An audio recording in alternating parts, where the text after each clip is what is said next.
Hello दोस्तों, नमस्कार। SM किसी चैनल में मैं आप सभी का दिल से बहुत बहुत स्वागत करता हूं। फर्स्ट टाइम विजिट किया है जरूर चैनल को सब्सक्राइब कर लेना। फ्री स्टॉक मार्केट क्लासेस इस चैनल को भी चाहो तो फॉलो कर सकते हो, सब्सक्राइब कर सकते हो। यहाँ पर भी बेल आइकन को हिट करके ऑल जरूर सिलेक्ट करके रख लेना।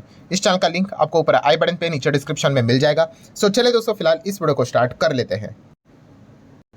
ठीक है दोस्तों, अभी हम लोग आ चुके हैं बिल्कुल हमारे नॉर्मल स्क्रीन के ऊपर। एंड दोस्तों, आज के दिन की बात करें तो बाजार ने जबरदस्त तरीके से हम लोग को अच्छा खासा लाल रंग यहाँ पे दिखा दिया है।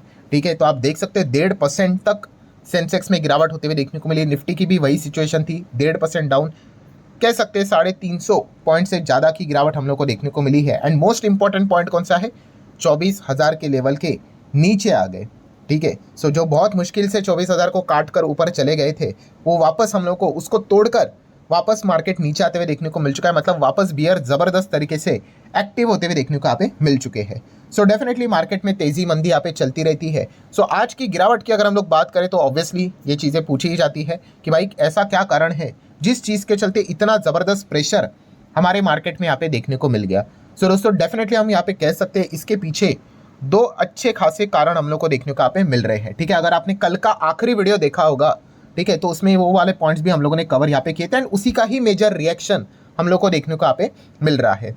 सो वो दो कारण की अगर हम लोग यहाँ पे बात करें दोस्तों, तो मतलब बेसिकली किस चीज़ से रिलेटेड है, तो दोस्तों अगेन लिक्विडिटी मतलब क्या कि भाई बाजार से अगर पैसा निकाला जाएगा तो बाजार में गिरावट देखने को मिल जाती है, बाजार में पैसा आएगा तो बाजार में तेजी देखने को यहाँ पे मिल जाती है। एंड फिलहाल लिक्विडिटी की अगर हम लोग बात करें हमारे इंडियन मार्केट में रिसेंटली अगर हम लोग कहें तो दो बड़े सोर्सेस हम लोग को देखने को यहाँ पे मिल जाते हैं। सोर्सेस मतलब जो फिलहाल के इवेंट्स चल रहे हैं उस हिसाब से मैं बात कर रहा हूं। उसमें से एक इवेंट कौन सा भाई कि मतलब हम आरबीआई के पास देखते हैं। आरबीआई मतलब वही एमपीसी की मीटिंग की अगर हम लोग बात करें तो वहां से अगर रेट कट हुआ तो हमारे मार्केट में कुछ लिक्विडिटी आ जाए, ये एक होप की बात फिलहाल तो यहाँ पे चल रही है। ठीक है, जैसे कि आपको बताया तो दिसंबर में मीटिंग हम लोग को देखने को मिलेगी, तब पता चलेगा ठीक है कि रेट कट होगा नहीं होगा, अगर होगा तो इस चीज़ के चलते कितना होगा और लिक्विडिटी आएगी मार्केट में, तो ये एक चीज़ रहती है। एंड सेकंड, अगर हम लोग लिक्विडिटी के सोर्स की अगर हम लोग बात करें तो वो कौन सी है, यस, फेडरल रिजर्व, अमेरिका की सेंट्रल बैंक, जहाँ पे हम कहते हैं यस एफओएमसी की मीटिंग जो होती है वो।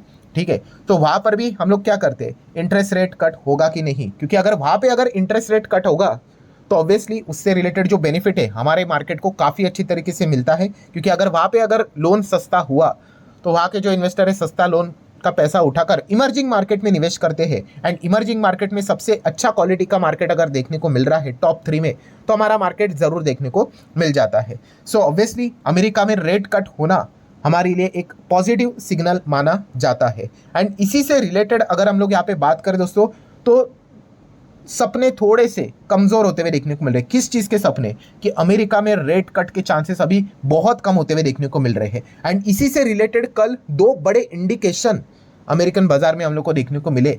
एंड वही वो परिणाम है दोस्तों जिस चीज़ को लेकर आज के दिन में हम लोगों को हमारे मार्केट में थोड़ा सा मूड ऑफ होते हुए देखने को यहाँ पे मिल गया। मतलब देखिए, कल के दिन हम लोगों ने देखा था कि अमेरिका का जीडीपी का डेटा आया। ठीक है, उनकी ग्रोथ कैसे चल रही है। सो अनुमान था 2.8 आना चाहिए, एक्चुअल में भी 2.8 आया। सो अच्छा डेटा यहाँ पे निकल कर आया। ठीक है, एंड जैसे कि मैंने कल के दिन भी आप लोगों को बोला कि ये डेटा देखकर ठीक है पॉवेल जी खुश होंगे। ठीक है, आप चाहो तो कल के वीडियो का जो टाइटल था उसको भी देख सकते हो कि पॉवेल जी खुश हो जाएंगे। क्यों, क्योंकि पॉवेल जी ने ही एक स्टेटमेंट रिसेंटली यहाँ पे दिया था। जब उनको पूछा गया था कि क्या फर्दर रेट कट होगा, तो उन्होंने क्या जवाब दिया था, Fed chair Jerome Powell said no need to hurry rate cut with strong economy. मतलब उन्होंने क्या बोला था कि रेट को कट करने के लिए कोई जल्दबाजी करने की जरूरत नहीं है, बिकॉज हमारी जो इकोनॉमी है, अमेरिका की जो इकोनॉमी है, वो काफ़ी मजबूत स्थिति में है। ठीक है, एंड अगर ये मजबूत स्थिति में अगर होगी तो रेट कट की कोई आवश्यकता नहीं। तो ये पॉइंट उन्होंने रिसेंटली यहाँ पे एक मतलब आप कह सकते हैं इंटरव्यू बोल सकते हो, स्पीच में यहाँ पे ये पॉइंट उन्होंने सामने यहाँ पे रखा हुआ था। ठीक है, हर कोई एक्सपेक्ट कर रहा था कि इस वक्त की भी मीटिंग में जो दिसंबर में होने वाली है, ठीक है, एफओएमसी की आई गेस 17-18 को होगी, मैं आगे आपको डेट भी दिखा दूंगा, कि 25 का रेट कट हर कोई एक्सपेक्ट कर रहा था। ठीक है, बट बाद में पॉवेल जी ने ये बात बोल दी कि भाई हमारी इकोनॉमी तो स्ट्रांग है करके। एंड इकोनॉमी का स्ट्रांग होना मतलब क्या, सो जो से 2 से 3 जो पैरामीटर हम लोग देखते हैं उसके ऊपर फोकस रहता है। अगर वो पैरामीटर खराब हुए तो फिर पॉवेल जी क्या कर सकते हैं, यस, रेट कट से रिलेटेड चीज़ें सामने यहाँ पे रख सकते हैं। ऑब्वियसली सिर्फ पॉवेल नहीं बोलना चाहिए, एंटायर एफओएमसी की अगर हम लोग बात करें तो। सो जैसे कि मैंने आप लोगों को कहा कौन से 3 पैरामीटर होते हैं, उसमें से एक होता है इन्फ्लेशन। सो इन्फ्लेशन की बात करें, अमेरिका का इन्फ्लेशन आप देख सकते हो एक ज़माने में 7-8% था, वो नीचे होकर 4-5 ऐसा करके आप देख सकते हैं 3%, 2.9 2.5 बीच में थोड़ा सा खराब हुआ था, ठीक है, बट एवरेज डेटा देखना होता है। एंड रिसेंटली जो हम लोगों ने इन्फ्लेशन का डेटा देखा था अमेरिका का, कैसा था? 2.6 एक्सपेक्टेड, 2.6 आया। मतलब जिस दिशा में इन्फ्लेशन जाना चाहिए, टारगेट है 2%, उसी रेंज में वो चल रहा है। मतलब इन्फ्लेशन ने कोई भी तकलीफ यहाँ पे नहीं दी है, ठीक है। तो ये एक पॉइंट यहाँ पे हो गया। देन अगर हम लोग बात करें तो अमेरिका का जीडीपी जो ऑलरेडी हम लोग अभी यहाँ पे देख ही चुके हैं, और जीडीपी भी आप देख सकते हैं अमेरिका का काफ़ी अच्छा खासा हम लोग को देखने को मिल रहा है। उनकी जो ग्रोथ रिक्वायर्ड है उस हिसाब से बीच में बस एक ही बार डेटा खराब आया था, उसके बाद आप देख सकते हैं रिसेंटली मतलब कल के दिन की बात हो रही है, 27 नवंबर की, ठीक है। 2.8 एक्सपेक्टेड था, 2.8 आया। मतलब यहाँ पर भी कोई खराबी है नहीं, अच्छा ही परफॉर्मेंस चल रहा है, ग्रोथ नज़र देखने को मिल रही है। एंड देन अगर हम लोग बात करें अनएम्प्लॉयमेंट क्लेम, जिसको हम लोग कहते हैं जॉबलेस क्लेम का डेटा, ये भी हम लोग को कल देखने को मिला। एंड वो डेटा भी अगर आप देखोगे काफ़ी अच्छा आया। अनुमान था 2,15,000 लोग ये फॉर्म फिल करेंगे कि भाई नहीं है, नौकरी नहीं है करके, और ये भरा कितना? 2,13,000 लोगों ने, मतलब अनुमान से 2,000 कम। तो डेफिनेटली ये डेटा जितना कम आएगा उतना अच्छा है, ठीक है। और ये डेटा लगातार अगर हम लोग यहाँ पे बात करें तो अच्छा ही आते हुए देखने को मिल रहा है। काफ़ी लोग कमेंट सेक्शन में भी पूछते हैं, अरे सर आप जॉबलेस क्लेम की बात करते हो, कभी लेबर मार्केट की बात करते हैं, अरे इसी को लेबर मार्केट कहते हैं, ठीक है। अगर आप इसका सोर्स भी देखोगे रिपोर्ट का तो डिपार्टमेंट ऑफ लेबर, ठीक है, वो सेम ही है, दोनों चीज़ें सेम ही है, ठीक है। तो ये जॉबलेस क्लेम के डेटा की हम बात करें, और ये लगातार आप देख सकते हो अक्टूबर मंथ से, ठीक है, बहुत अच्छा आ रहा है। इसके पहले भी अनुमान था 229 एक्सपेक्टेड था कि लोग क्लेम करेंगे कि नौकरी नहीं है करके, उससे कम आ गया, 2,16,000 ही आ गया। एंड उसके बाद आप देख सकते हैं 223 के बदले 221, उसके एक्सपेक्टेशन से कम, यहाँ पर भी एक्सपेक्टेशन से कम। And yesterday also 27 November 2,15,000 expected था, 2,13,000 आया। मतलब क्या है, जो पॉवेल जी ने जो बात सामने रखी कि भाई हमारी इकोनॉमी स्ट्रांग है, वो डेटा के साथ मैच होते हुए देखने को यहाँ पे मिल रहा है, ठीक है। एंड ये तीनों पैरामीटर, ना तो इन्फ्लेशन से कोई तकलीफ, ना तो जीडीपी से कोई तकलीफ, एंड ना ही लेबर मार्केट से तकलीफ, जो कि उन्होंने अपनी स्पीच में बोला था कि इकोनॉमी स्ट्रांग है, ठीक है, रेट कट का कोई हरी करने की जरूरत यहाँ पे है नहीं, ठीक है। सो इसी से रिलेटेड हिंट मिलते हुए देखने को मिल चुका है। क्या है हिंट? कि अभी एफओएमसी की जो मीटिंग रहेगी, कब रहेगी? 17-18, ठीक है, 18 को आउटकम आएगा, तब रेट कट के चांसेस अभी काफ़ी ज़्यादा कम हो चुके हैं, ठीक है। और जैसे मैंने कहा कि अगर रेट कट अगर वहाँ पे नहीं होता है, ठीक है, सस्ता लोन अगर नहीं मिलेगा, तो हमारे इधर लिक्विडिटी फॉरेन इन्वेस्टर के ओर से, खास करके यूएस की ओर से आने की संभावनाएं है कम हो जाती है, ठीक है। जीरो बीरो नहीं होता है, बट मैं आप लोगों को एक बता रहा हूँ, चीज़ें ऐसी ही चलती है, इससे कोई दुनिया खत्म नहीं होता है, ना तो इससे कोई मार्केट खत्म नहीं होता है। इसके पहले भी इस प्रकार की सिनेरियो यहाँ पे देख चुके हैं। बट यस, ये एक one of the strongest reason था जिस चीज़ के चलती है। दो कारण, कौन सा दो कारण?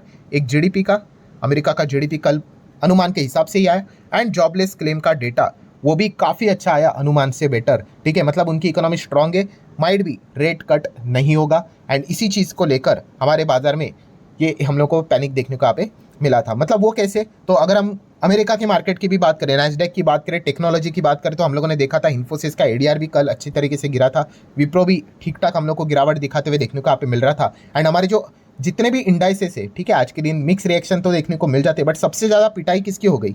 तो आप देख सकते हैं निफ्टी आईटी की हो गई। क्यों? क्योंकि आईटी का सबका बिजनेस कहाँ पे है? मैक्सिमम बिजनेस अमेरिका में ही देखने को मिल जाता है, ठीक है। 50% से ज़्यादा बिजनेस आईटी कंपनीज का अमेरिका से ही हम लोग को देखने को मिल जाता है। बाकी 25% आप कह सकते हैं यूरोप से, एंड बाकी रेस्ट ऑफ द वर्ल्ड से आप यहाँ पे कह सकते हो। सो इसीलिए जब भी रेट कट से रिलेटेड खराब हम लोग को चीज़ें देखने को मिल जाती है। खराब मतलब क्या? कि रेट कट अभी नहीं होगा, ठीक है, इसके अगर इंडिकेशंस हिंट अगर आ जाते हैं तब आईटी सेक्टर में हम लोग को प्रेशर देखने को मिल जाता है। एंड इसीलिए आप देख सकते हैं आईटी स्पेस 2-2.25% नीचे आ गया। एंड आईटी सेक्टर तो आप सभी लोगों को पता है निफ्टी वेटेज के हिसाब से कौन से पोजीशन पे वर्क करता है? यस, सेकंड नंबर पे। आप देख सकते हैं निफ्टी में कितना 13% का कंट्रीब्यूशन है भाई आईटी सेक्टर का। सो अगर आईटी सेक्टर अगर ऐसे 2-2.25% का प्रेशर क्रिएट कराएगा, ठीक है, एंड ये सिर्फ आईटी से रिलेटेड नहीं होता, बट आईटी से रिलेटेड हम लोग को क्लियर एक इंडिकेशन मिलता है, क्योंकि इनका मैक्सिमम बिजनेस तो भाई अमेरिका से ही चलता है, ठीक है। सो इसीलिए हम लोग को बाकी चीज़ों में भी वो प्रेशर आराम से पास ऑन होते हुए देखने को यहाँ पे मिला था। बस यही मेजर दो कारण है कि अमेरिका का जीडीपी का डेटा अच्छा आया, जॉबलेस क्लेम का भी डेटा अच्छा आया, एंड अच्छा डेटा का हिंट ये है कि रेट कट के चांसेस अभी काफ़ी कम यहाँ पे हो चुके हैं। दिसंबर में शायद से पॉवेल जी अमेरिका रेट कट नहीं करेंगे। ऑब्वियसली अभी बहुत टाइम है 17-18 तारीख आने के लिए, बट करंट लेवल की अगर हम सिचुएशन की बात करें, ये डेटा देखकर तो अभी लगता है नहीं कि रेट कट की ओर वो यहाँ पे बढ़ सकते हैं करके। एंड इसी चीज़ को लेकर हमारे बाजार में आज अच्छा खासा प्रेशर देखने को मिला। अभी बाकी के अगर बोलते हैं ना अदर रीज़न, वो भी है, ठीक है। अब जैसे कि बोल सकते हैं भाई एक्सपायरी है, मंथली एक्सपायरी तो भाई हर महीने होती है, ठीक है। ये तो मतलब आप थोड़ा थोड़ा कह सकते हो इन चीज़ों के चलते चीज़ें चलती है। जियोपॉलिटिकल चीज़ों की बात करें, ये भी है। कल के दिन हम लोगों ने एक और वीडियो को भी कवर किया था, नाटो वाला, ठीक है। ये चीज़ें चलती रहती है, बट ऑब्वियसली उस चीज़ के चलते नहीं गिरा है। अगर उस चीज़ के चलते गिरता तो पूरे दुनिया भर के बाजार में वो प्रेशर होता, ठीक है। हमारे मार्केट में ही ज़्यादा गिरावट देखने को मिले, और एक अच्छा प्रूफ एविडेंट है हमारे पास कि भाई आईटी स्पेस में ज़्यादा गिरावट देखने को मिल रही है। एंड अमेरिका में जो चीज़ें हुई थी, आप इन डॉट्स को कनेक्ट करोगे तो समझ में आएगा। एंड जियोपॉलिटिकली चीज़ें अगर कुछ हो ही रही है तो क्रूड भी आप देख ही सकते हो कि अभी तक इतना कोई ड्रास्टिकली यहाँ पे नहीं बढ़ा है। तो ठीक है, आगे कुछ होगा, वी डोंट नो, वो होगा तब देखा जाएगा। बट आज के अगर हम लोग कंक्लूजन क्या है दोस्तों, फाइनल कंक्लूजन वीडियो क्लोज करने से पहले, आज के दिन अगर मार्केट यहाँ पे गिरा है, उसके मोस्ट प्रोबेबली अगर कोई स्ट्रॉन्गेस्ट रीजन अगर बनते हैं तो वो यही है कि अमेरिका का जीडीपी अच्छा आया, एंड सेकेंड उनका जॉबलेस क्लेम का डेटा भी अनुमान से काफ़ी अच्छा आया, ठीक है। तो रेट कट के चांसेस कम नज़र यहाँ पे आ रहे हैं, इसीलिए आईटी स्पेस में भी हम लोग को ज़्यादा गिरा। अच्छा, आईटी स्पेस क्यों गिरा? क्योंकि जैसे मैंने बोला ना, वहीं पे उनके बिजनेसेस ज़्यादा देखने को मिल जाते हैं, अमेरिका से ज़्यादा कमाते हैं। अगर वहाँ पे रेट कट नहीं होगा, ठीक है, तो स्पेंडिंग यूजुअली कम देखने को मिल जाएगी, तो आईटी कंपनीज को कम रेवेन्यू जनरेट हो सकता है। कम रेवेन्यू तो कम प्रॉफिट, शायद से थोड़ा मार्जिन को फर्क पड़ सकता है। तो ये चीज़ें हम लोगों को हमेशा देखने को यहाँ पे मिलती रहती है। सो आशा करता हूँ दोस्तों, जो मेजर पॉइंट था वो मैंने आप लोगों के सामने यहाँ पे रख दिया है। वीडियो हेल्पफुल लगा होगा, चाहो तो लाइक एंड शेयर कर सकते हो। मिलते हैं नेक्स्ट वीडियो में, तब तक के लिए बाय बाय।